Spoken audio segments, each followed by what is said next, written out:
We touched on the DOJ's investigation into the Southern Poverty Law Center earlier this hour. Now let's rewind for a second. Back to the Richmond memo, the leaked 2023 Biden-era FBI document identifying, quote, radical traditionalist Catholics as potential domestic violent extremists. Yep, you heard that right. All information funneled in through none other than the Southern Poverty Law Center.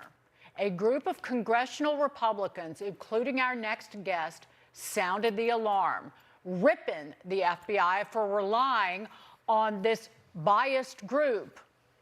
Joining us now, House Oversight Committee member and Arizona gubernatorial candidate, Andy Biggs. Congressman, great to see you. I refer to the SPLC as the epicenter of the hate hoax industrial complex. And the fact that that the SPLC was involved in this memo via the FBI targeting Catholics should have been a tell then. I wonder, because the Biden administration closed this DOJ investigation into the SPLC, and it was reopened by the Trump administration. How do you see all of this? Well, I mean, the same time that the FBI was relying on SPLC and the Biden administration was foisting investigations on conservative groups for political purposes, it just became clear to me that SPLC just didn't like anybody or any organization that supported traditional American values. I mean, you start looking at the people that they were investigating and claiming to be hate groups. Dagan, you know, we're talking about a group itself that was fomenting hate and basically this disruption around the country. They were using that to raise money off of. That's a horrible record. Congressman, let me ask you about the way they're framing it. I keep hearing them say, and their defenders say, well, they had informants in these groups. They wanted to know what was going on, so that's what they were using the money for. Now, I think that's kind of a tell, because I don't think you'd pay an informant who'd be the leader of that group and would be the one organizing the activities. So it seems like they're even having to stretch right now in their defense, but maybe I'm wrong on that. How do you read it? No, I think you're right. I mean, and think of this. If you're just using informants, why are you setting up all these ghost bank accounts and ghost business entities to basically funnel money through, or I would call it laundering money through? Why are you doing these wire transfers and bank transfers, which are included in the indictment? Because you were trying to hide what you were doing from your donors. Because look who they're paying. They're paying the KKK. They're paying the person who set up the Charlottesville riots. These are the people that they were paying, and then they want to say, no, we were looking for informants. No. Their people that were on their payroll were fomenting violence and racism and hatred.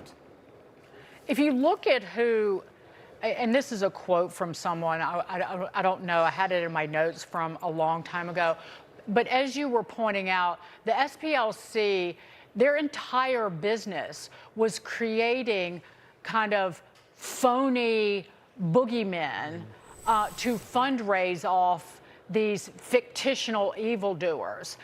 And they labeled like racist organizations, the American College of Pediatricians, the Alliance for Defending Freedom, Moms for Liberty, and PragerU.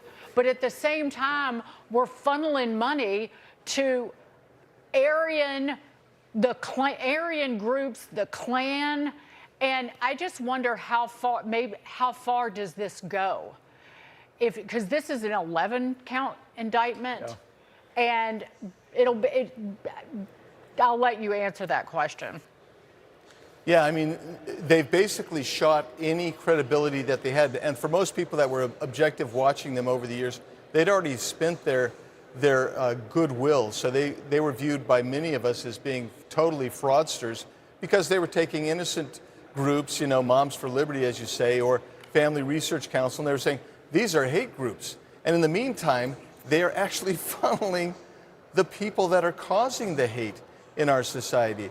And so I view it as saying they were fellow travelers with those people that were hateful and causing violence. I think that is outrageous.